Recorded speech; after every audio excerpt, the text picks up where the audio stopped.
Assalamualaikum warahmatullahi wabarakatuh. Halo guys, perkenalkan nama saya Tikri Nurhayati dari Prodi S1 Keperawatan tingkat 2. Jadi tujuannya saya di sini membuat video untuk sharing nih tentang gagal ginjal. Nah, dan untuk memenuhi mata kuliah Keperawatan Medikal Bedah 2. Dosen pengampunya yaitu Miss Healthy Seventina NS MKep. Jadi untuk lebih lanjut tentang gagal ginjal, kalian tonton baik-baik ya. Beginilah kondisi Edison Ziliwu, warga RT 11, Kelurahan Tambak Sari, Kecamatan Jambi Selatan, Kota Jambi, yang terbaring lemas di kamar usai melakukan pengobatan dan cuci darah di Rumah Sakit Siloam, Kota Jambi. Madison hanya bisa terbaring lemas di kamar. Untuk makan sehari-hari ia dibantu disuapi oleh istrinya. Bahkan sekali-kali mencoba duduk di depan warung tempat jualan istrinya untuk menghirup udara segar. Madison lebih banyak berbaring di kamar lantaran di luar kondisi cuaca cukup panas, sangat berdampak terhadap kesehatan Madison. Ketika cuaca panas, badan Madison berkeringat dan membuat tubuhnya gatal-gatal. Kondisi gatal-gatal ini mengganggu kondisi tubuh dan kesehatan Madison. Penyakit gagal ginjal ini sudah 3 tahun dialami Madison. Dampak dari penyakit tersebut, Madison sampai saat ini tidak bisa bekerja, hanya bisa berbaring dan duduk di rumah lantaran kondisi tubuhnya sudah lemas. Guna menjaga kesehatan, istri Madison memberikan asupan makanan sesuai kesehatan. Minuman yang diberikan juga diatur, bahkan tidak boleh memberikan makanan yang berlebihan. Bahkan kondisi ekonomi Madison juga terganggu dengan penyakit yang ia alami. Untuk kebutuhan sehari-hari, Madison dibantu oleh istri dari hasil berjualan sayur di rumah. Sedangkan untuk biaya pengobatan cuci darah di rumah sakit ditanggung oleh BPJS.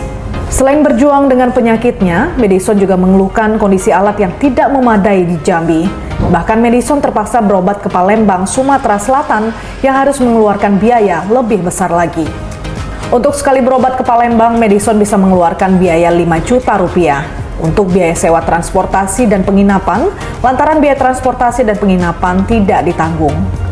Besarnya biaya yang dikeluarkan sangat dirasakan oleh keluarga Madison.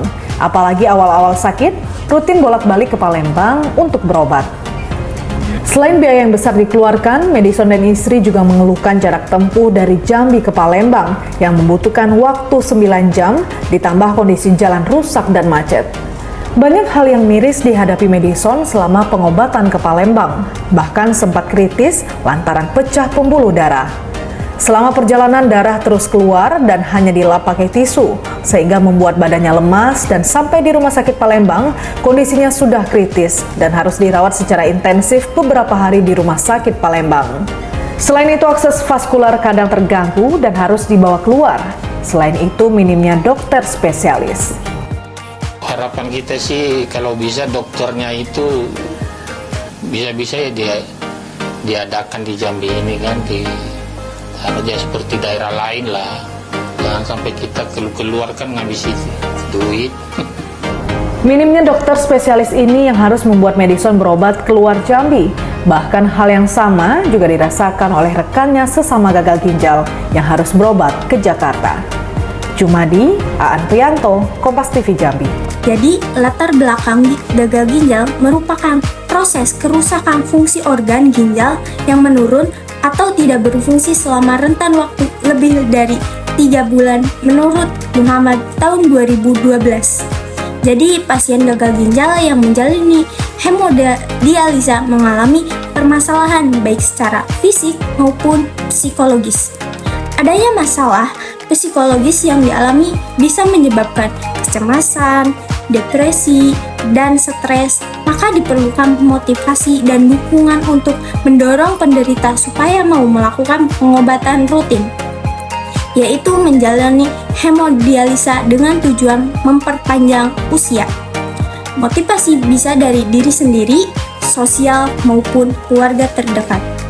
Motivasi adalah suatu proses menjadi suatu kekuatan, daya, dan tenaga untuk mengarahkan dan memberikan energi supaya dapat mewujudkan suatu tujuan yang dikehendaki, baik untuk diri sendiri maupun untuk orang lain, menurut Santrok tahun 2009.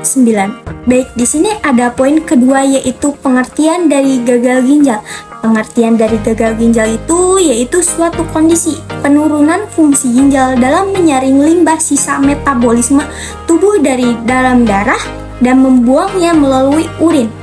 Kondisi tersebut menyebabkan kadar racun dan cairan berbahaya akan mengendap dalam tubuh dan dapat berakibat fatal apabila tidak ditangani. Ginjal merupakan organ tubuh yang terletak di belakang rongga perut, di bawah hati dan ginjal, dan memiliki bentuk menyerupai kacang. Fungsi utama ginjal yaitu menyaring darah yang akan menghasilkan zat sisa atau kelebihan cairan yang senantiasa dibuang melalui urin. Ini ada poin ketiga, yaitu ada 4 tanda dan gejala gagal ginjal. Yang pertama ada mudah lelah, yaitu penurunan fungsi ginjal secara perlahan menyebabkan penumpukan racun dan kotoran dalam darah. Hal ini membuat tubuh menjadi mudah lelah, lemah, dan mengalami kesulitan berkonsentrasi. Yang kedua, penurunan nafsu makan. Tanda lain dari gagal ginjal adalah penurunan nafsu makan yang terjadi secara konstan.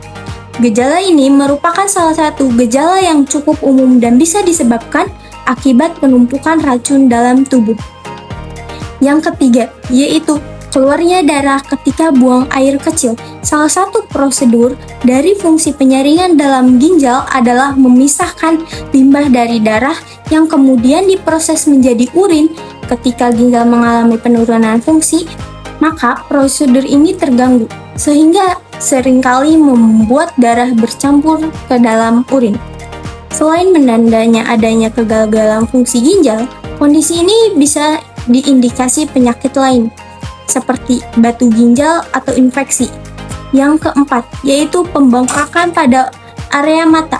Adanya gangguan pada fungsi ginjal dapat disebabkan pengidap mengalami pembengkakan pada area mata.